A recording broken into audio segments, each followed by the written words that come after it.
Good evening. Welcome to our Rosh Chodesh Elul question and answer here on Facebook. And tonight we've decided to choose a question that I've heard for 25 years. Every year at the same time, about this time, people want to know, why do people go to the Ukraine, to the grave of Rebbe Nachman on Rosh Hashanah? And there are many answers to this question. And we're going to try to field some of those answers to the question in general. But oftentimes the first question I would ask is, why is there a Jewish custom of going to the graves of the righteous before Rosh Hashanah? Why is that a custom that has been followed for thousands of years? Well, we know that when the spies were sent out to reconnoiter the land here in Eretz Israel, Kalev ben Yefuneh was afraid about his fellow spies. And he was afraid of their advice and their matzav ruach, as we call it in Hebrew, their mental state, their emotional relationship to what they were about to do. Because spying out a land of giants, a land of warriors, a land that they'd never been to or known, is a frightening thing. And what did he do? He went to the graves of Abraham, Isaac, and Jacob, Sarah, Rivka, Rachel. Well, actually, Rachel wasn't there. She's in Bethlehem. And Leah. And he went to pray, Rashi tells us, in order to arouse merit for what they were about to do. So there we have one clear example of why the Jewish people go to the graves of the righteous, to arouse merit. Now, arousing merit is a thing unto itself that we understand. Merit in Hebrew is zechut, and zechut comes from the language of zach, or zacha. So merit, which means purification or purity. So there's a very clear connection and relationship between being pure and having merit. And so in that instance, Kalev ben Yefuneh was worried about not having the purity necessary to stand up to the spies, to contradict their advices, which brought a terrible plague into Am Yisrael, and other decrees that we're not going to go into now.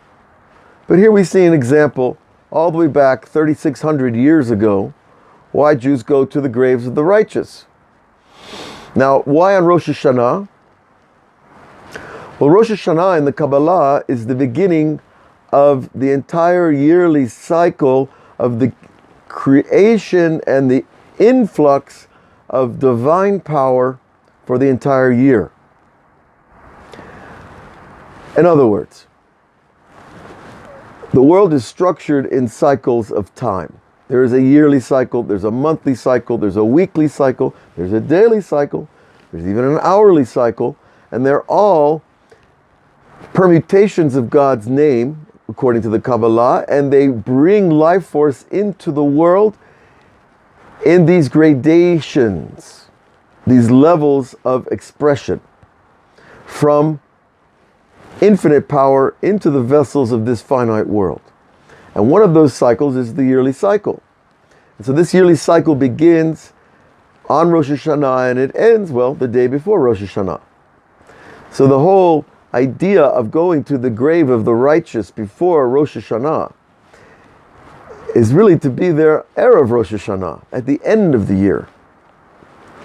Now, Rebbe Nachman himself said, no matter what you do, be by me on Rosh Hashanah. And he was asked this question also before he passed away, and then his followers were asked it over and over, because it is a tremendous amount of work to leave your family and your home country, wherever you are, and travel to this. Well, anybody who's been to Uman knows about what's going on over there. And if you've known any history of the Ukraine, which is not the most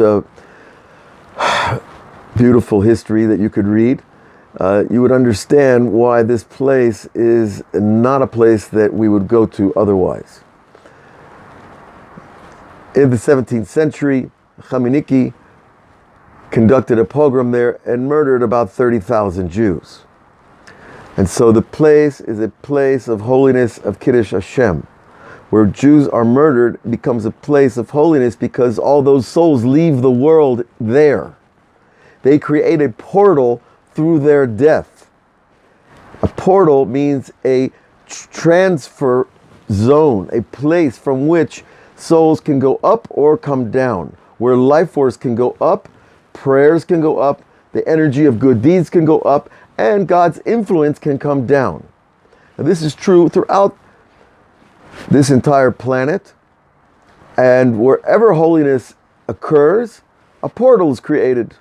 And depending on the greatness of the holiness, so too will be the amount of power emitted there. New Age people like to call this a spiritual hotspot. I have no problem with that. Other religions obviously have their holy places, and I don't have a problem with that either. But when we go to the Ukraine, we're going to a place where there was so much suffering.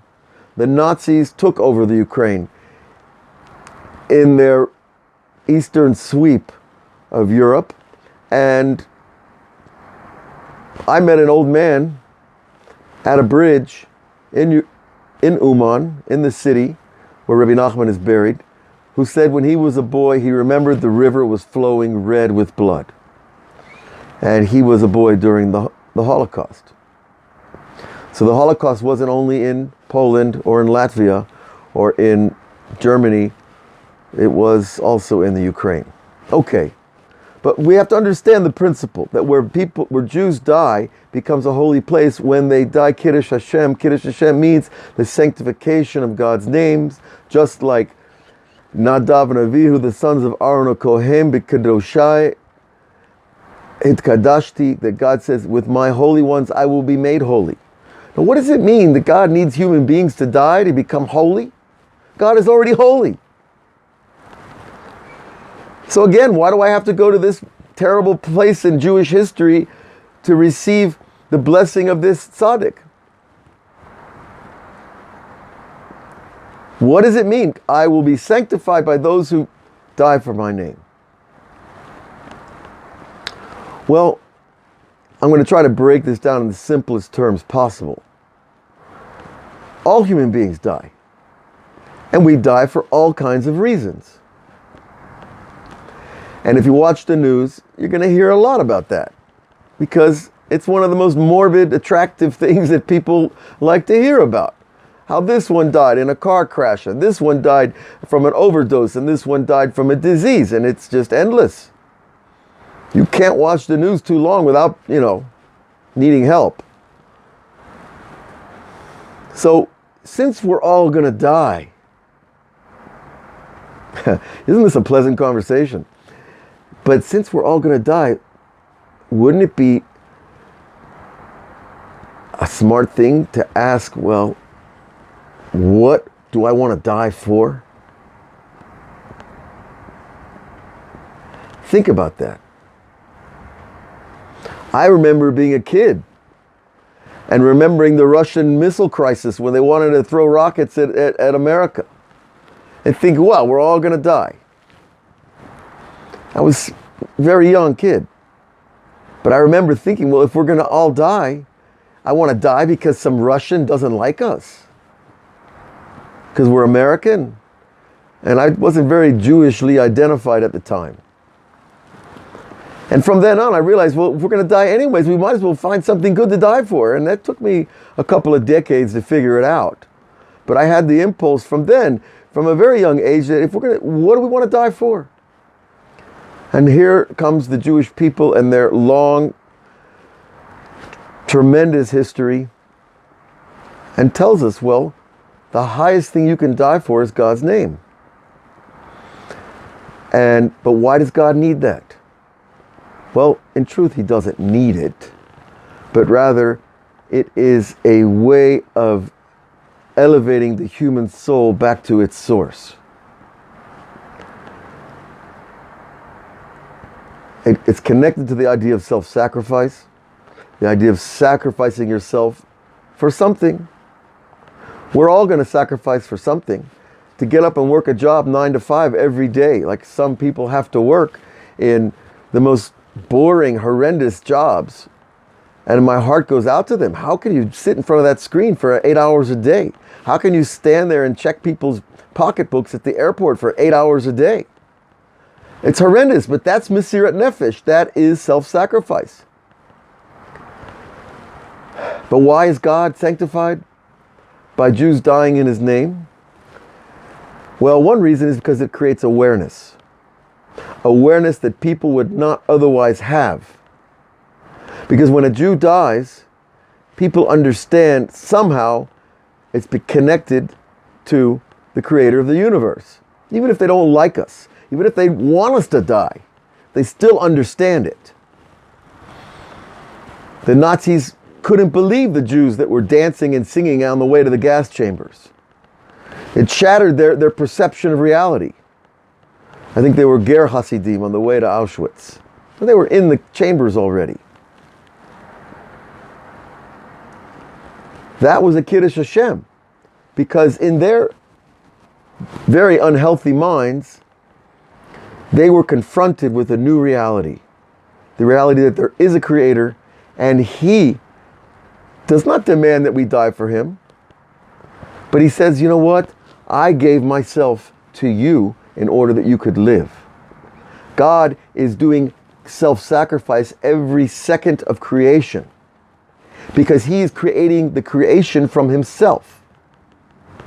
So when He says, "B'kadoshai iktadashti," when I become sanctified by my holy ones, well, we're actually creating an awareness of God's name that wouldn't be there otherwise.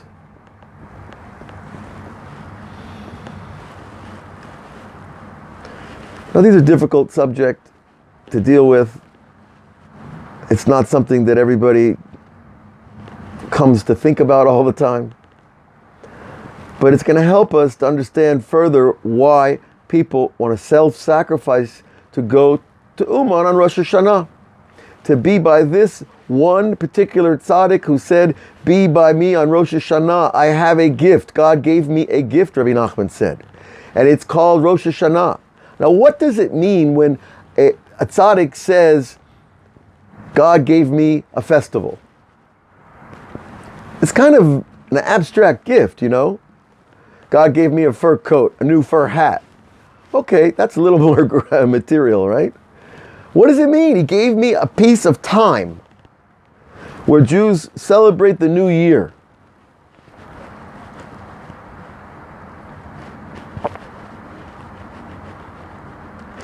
Well, the Arizal HaKadosh teaches that on Rosh Hashanah, the entire cycle of the upper worlds returns to its beginning point.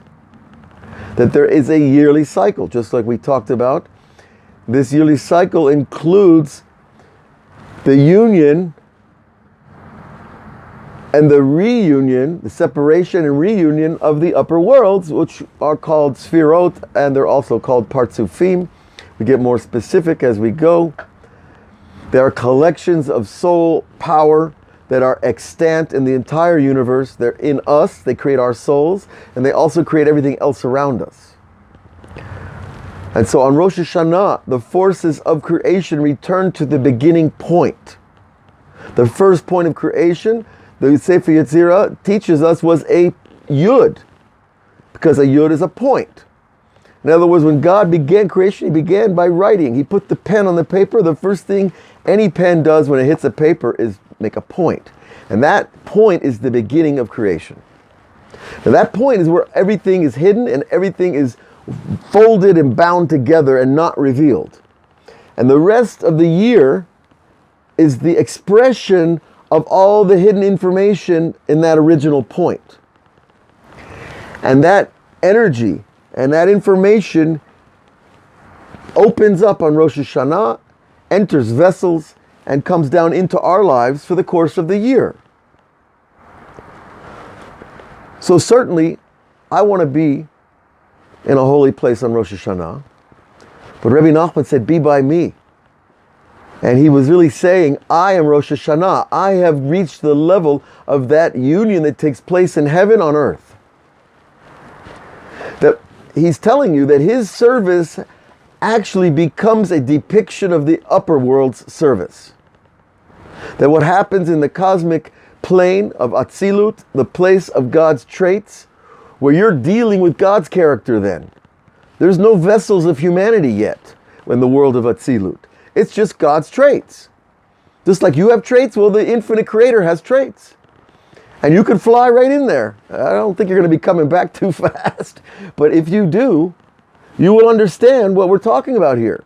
It is pre-humanity. It is pre-physical. It is pre-vessels that we even have a concept of.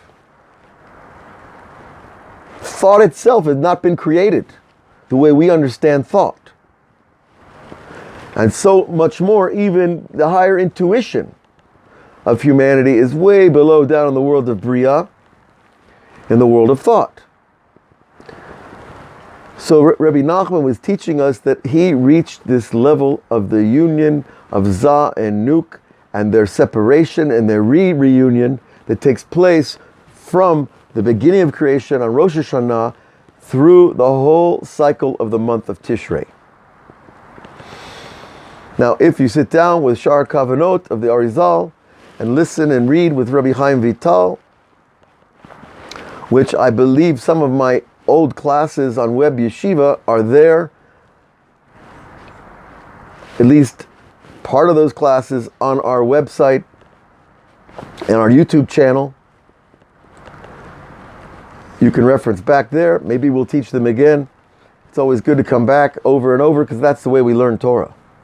Anyways, so this point of the beginning of the year is also the place where the renewal begins.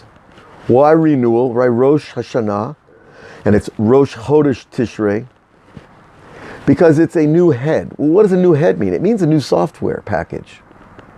It means a new download from heaven is coming into the world, and you want to catch it, as much of it as you can, as much as your vessel can take. And Rebbe Nachman promised, if you come to Rosh Hashanah, you can be happy the entire year. I will take care of everything. I will pull you out of Gehinnom by your payas. And if you don't have payas, or you have very short ones, like these, it's enough. He can hang on to those too. And Rosh Hashanah is a time and a place that I envy the people their first trip to Uman on Rosh Hashanah. I really do. I remember my first trip when it was still a communist country in the Ukraine, was part of the USSR. And it was an adventure and a journey that I've relived many times. We also went to the Baal Shem Tov's grave when it was just a bunch of fallen gravestones and overarching trees with weeds growing everywhere and not a sight of humanity. Okay, today you go there now. Today it's very misudar. There's a hotel, there's a synagogue, there's a beautiful building built over the graves. Okay, but let's stay focused. Rosh Hashanah is the time for that renewal, to receive something new. But how do we receive something new? We all want something new. You go to the mall, you want something new. You get married, you want something new. You have a child, something new.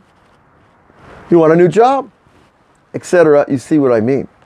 But the way we get something new is by going back to the beginning. I have to go back to my own beginning to get something new.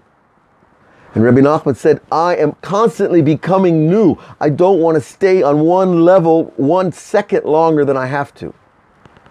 Now for most of us, halavai, we change once in our lifetimes. I put on the kippah. I want to keep Shabbat. I want to marry a Jewish woman. Halavai. That's a life change right there. But Rebbe Nachman was at this level of change where every few moments the mind is recycling with the letters Yud K Vav K, Yud K Vav Vav. It's endless cyclings of the letters of God's name are creating reality. Of course we don't see it. Unless your head's already inside the matrix. Well, that's another story.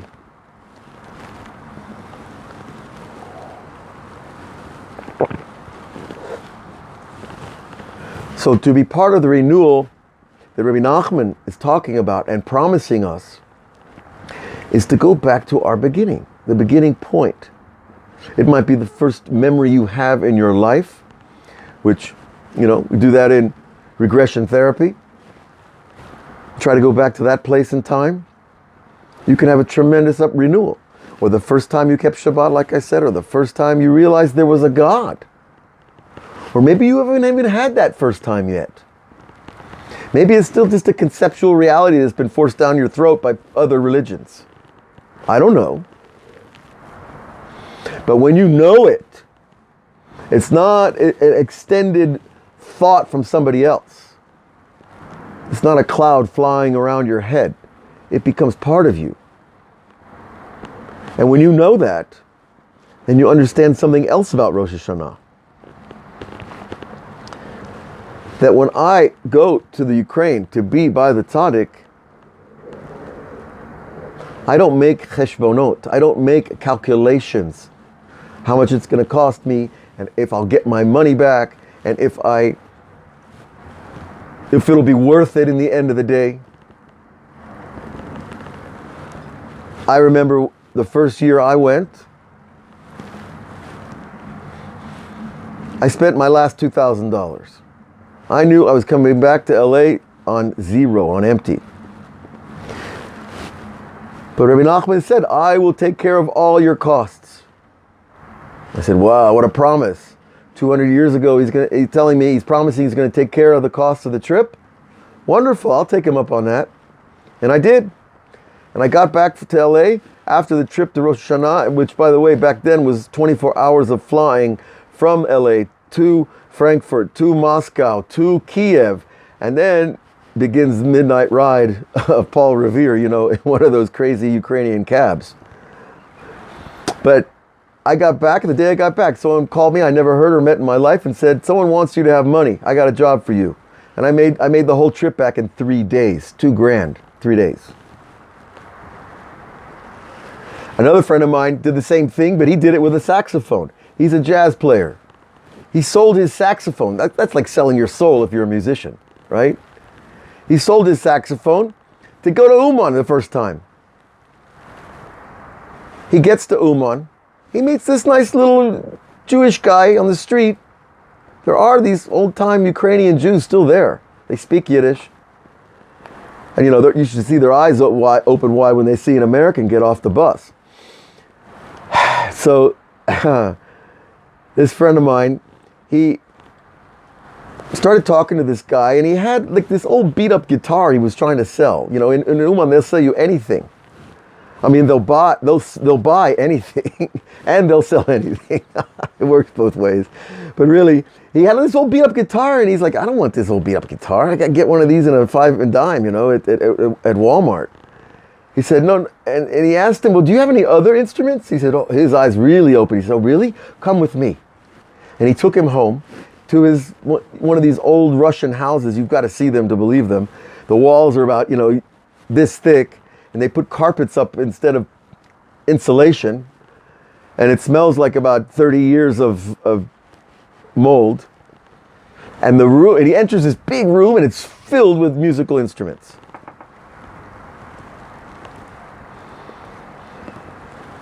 And this guy played sax, and he sees over there on the wall this beautiful silver sax made in Germany. Not the standard one you get in the mall, in America. And he looked at it, and he was like, there it is. That's what I want. I'll get another sax. And the guy quoted him like $150. When he got back, I think he lived in Montreal at the time, the sax, he was told, was worth $2,000. Paid for his trip. So, one of the things we do when we go back to the beginning and the newness is stop making cheshbonot with our brains. Because our brains are limited calculators, We don't have this new software, Windows 10, running inside, And so, spiritually, we need to drop that stuff. That's part of the renewal. Dropping my old way of thinking, at least for the time that you go. Now, Rebbe Nachman also says you need a good lawyer on Rosh Hashanah because it's Yom Hadin. It is the day of being judged. It is a very interesting Jewish thing that we celebrate the day of judgment. Now, that seems like a contradiction in philosophy and metaphysics. So I think it's really an interesting question. How is it that Jews are celebrating on the day of judgment? We're going before the King of Kings, the Judge of Judges, in the Palace of Palaces. And he sees everything. And he knows everything, including the future. So we're going to make meals and celebrate and drink and dance and sing. You know, these Jews, what are you going to do with them? I used to ask that. I think I still do once in a while.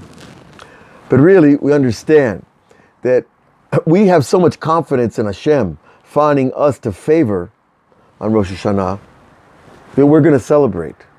We're not going to go in with our heads down, dreary and sad and fearful like you go to the court wherever you live. Afraid of the prosecutor and afraid of the judge and afraid of the court reporter and afraid of the policeman writing tickets on the sidewalk. No, that's not how we go to court. As Jews, we go to court because we have confidence in tshuva. We have confidence in the month of Elul that our tshuva is going to stand up for us. That our true regret, our true desire to come back to Hashem, our true desire to be the best that we can be for Hashem will stand up for us when we get to court. Because we have, and on top of it, we have this tzaddik who's been teaching us his teachings and guiding us on how to get close to Hashem and how to do tshuva and how to go out to the forest and be alone and talk to God in your own words, because that is the most powerful tool you have in your entire life. You go to Rosh Hashanah with joy, with confidence, with belief in something much greater than my understanding of the cheshbon.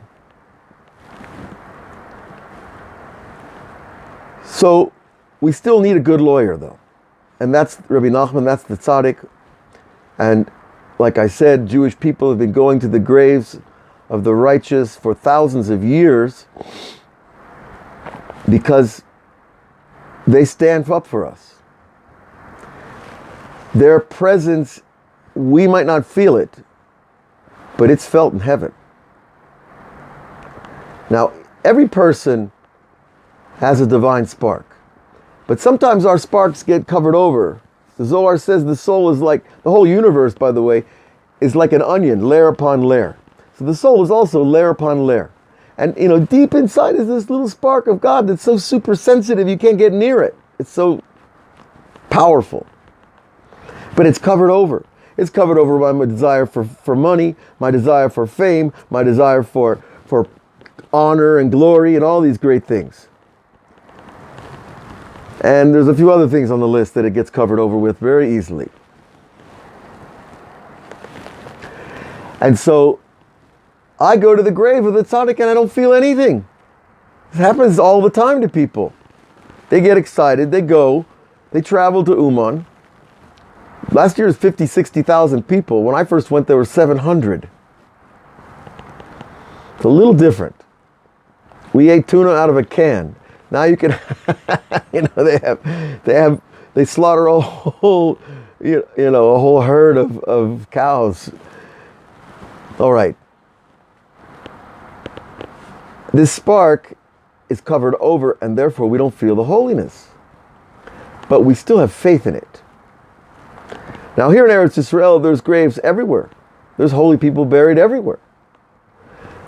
Chiefly we go to the grave of Rabbi Shimon Bar Yochai because he revealed the Zohar, and he had the power and the confidence to say, Misifra dar yifkaun min galuta berachamim, that from this book, my book, Am Yisrael will be redeemed in rachamim. Now can you imagine having that much confidence to say something like that 2,000 years ago about your book? I never heard any Nobel Literature Awards people promising anything like that from their books.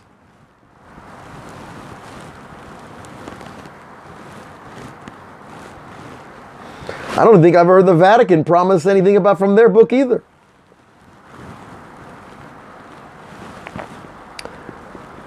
So, and we believe that these tzaddikim do not open up their mouths with these big grandiose statements for nothing, by the way. That's not their style at all. These people are humble. These people have no agenda, personal agenda. They've cleansed themselves. The ultimate example of that is Moshe Rabbeinu, of course. Ki Moshe Rabbeinu anav mikol adam al pnei adama. Moses is the humblest man on the face of the earth, and Moses is the one who wrote it. Can you imagine writing that? It just makes you laugh, right? Think about it. But Moshe, Mem Shin, hey, you spell it backwards, it's Hashem. Oh, how is that possible? Now we're back to the Christianity trip, right? God and the man, and God becomes all these kind of mind benders that Christianity has spread over humanity for 2,000 years. No. The soul of the tzaddik is invested with the power of God. He becomes like Hashem. Rebbe Nachman says clearly in Likutei Moharan that a tzaddik becomes a bechina of Elokim. Bechina. Bechina means an aspect of, not the original item, a creation of the item that resembles the item.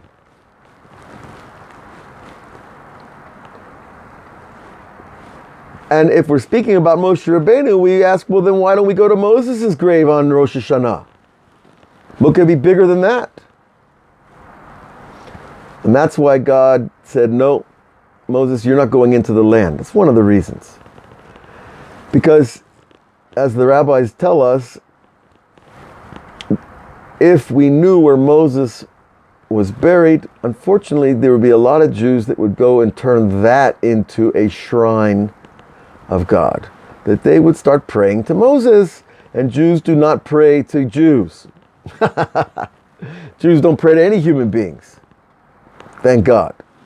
Nor do we pray to elephants or six-armed creatures like they have in Hinduism, etc., etc.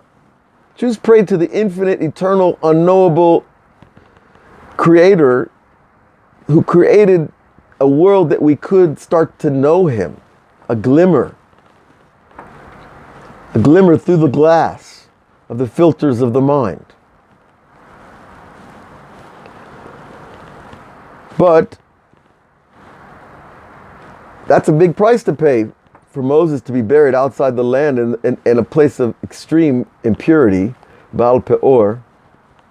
And we're not going to go into what Baal Peor is all about, but it's a very filthy type of avodah zarah, of idol worship.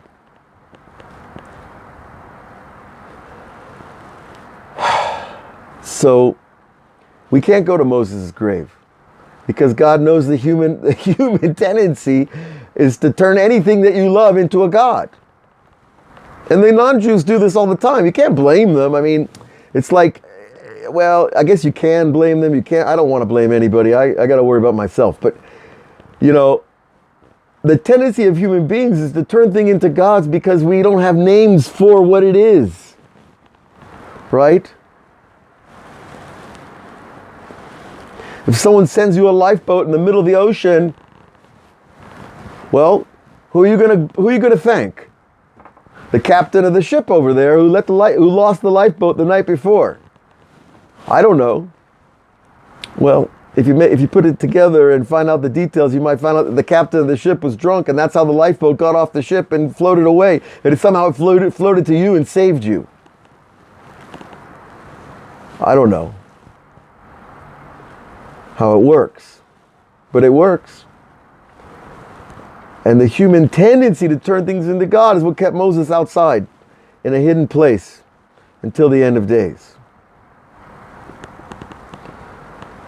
Now, we've learned in our series on reincarnation on patreon.com. Check this out if you have time. We'd love to have you as members. We've been doing a series on reincarnation for 8 weeks, and we're going to continue this series. And in that series, there's a whole chapter about the soul of the Messiah. The soul of the Messiah was created before anything else in the world. Rashi says the spirit of Messiah was created at the very first moments of creation. That means the concept of salvation pre-existed anything to save. That's who the tzaddik is. But not exactly, because there's many tzaddikim and they've been around for thousands of years.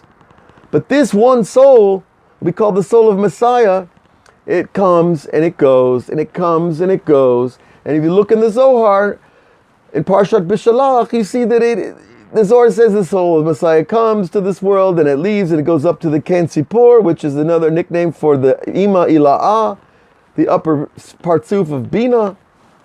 And then it comes back and then it leaves and it hides and so many months here and so, it's like a real roller coaster this soul is on. But it's been around since before God revealed anything to anybody. Because the spirit of salvation was woven into creation. And it has to be, because you look at the history of humanity, we need salvation, it's not just as individuals, as a nation, as communities, as families. Come on. So, but there's hope. This is the big hope. Because we understand this soul rests in certain tzaddikim throughout the ages. And Rebbe Nachman made many allusions that he also was a temporary host to that soul. He said, there will be nothing new revealed until the Messiah comes. He was really saying, my books are going to be the cream of the milk of all Torah until the Messiah comes and reveals a whole new Torah. That takes a tremendous, if you know Torah, what kind of chutzpah it takes to say something like that. Who could say that? For 250 years, 300, however many hundreds of years it's going to take till the Messiah actually builds the third temple. And by the way, this is a subject that I've been asked about a lot, and we were going to do a question and answer about it, but I guess we've gotten onto it, but I'm not sure we're going to stay on it too long, because really we're here to talk about Rosh Hashanah, that we should all prepare ourselves for this day of judgment, so that when we get to court, we're happy. We've done the work already. But this soul looks for places to rest. And Rebbe Nachman was one of the places. And he promised, my books will be the books that will bring the Messiah, just like Rabbi Shimon said 2,000 years ago. Now, if anybody studied Jewish metaphysical history, you see that all the Kabbalah is coming out of the Zohar. No, it's not exactly true, because there were pre-Kabbalistic texts. Many. We don't have all of them, and a lot of them we do have, but they're not published. But there are fragments and there are pieces. Rabbi Nechuni ben Hakana and the Sefer Bahir, Hechalot of Rabbi Yishmael. These people actually preceded Rabbi Shimon in the Zohar. They knew the Zohar, but the Zohar was decided in heaven that Rabbi Shimon would be the one to reveal it. Okay.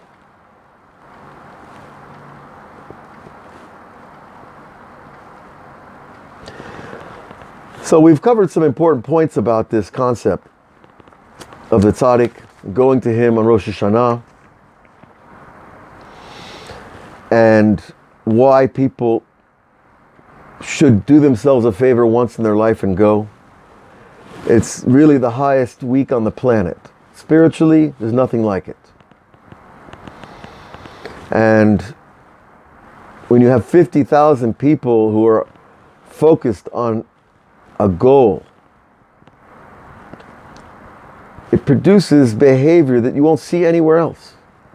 I'm telling you, for that week in Uman, people hug each other they've never met before. And they're dancing in the streets and they're singing, and everybody seems to be happy. Everybody's smiling for no reason, except that they're in Uman. And you know how I know it's true? Because right after the Rosh Hashanah is over, people go back to their old selves, to some degree. Not completely.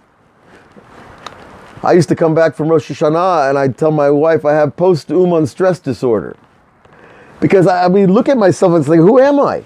Where are all my tavot? Where are all the desires I used to have? They were like swept away by being in Rosh Hashanah in Uman. So there's this week where you get a little taste of what it's going to be like in the complete redemption. You get this week where everybody is on their best behavior without even trying. You know, it's amazing because a lot of guys that go there are not, yeshiva guys. A lot of guys that go there are going there because they're afraid or they're in danger or they have serious accounts in heaven. You can see them very clearly. But they get a few days under their belt in Uman, different people. Different people. And it's worth it just to see that. To see this shimmer of what Am Yisrael is going to be like in the Gula Shalema. When everybody gets that light released into their soul. That personal redemption. That personal Messiah. I think that's been used in a country music song.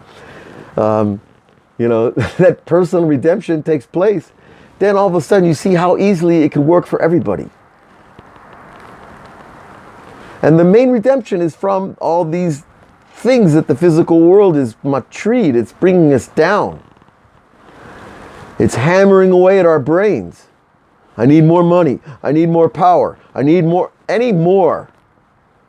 That's what they say about the word B'yom HaShishi v'haya tov ma'od.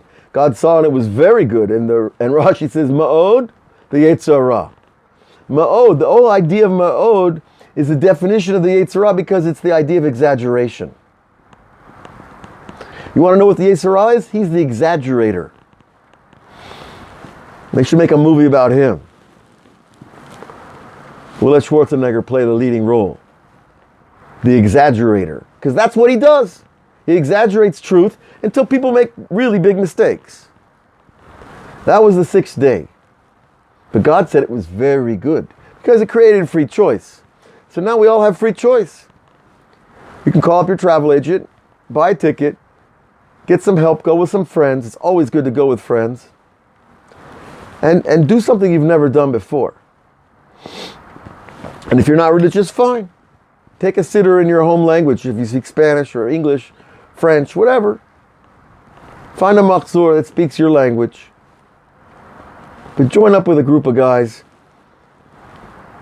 that have a focus. They have a direction. It's not a party trip. It's a spiritual journey in which there are a few parties along the way. It's a big difference.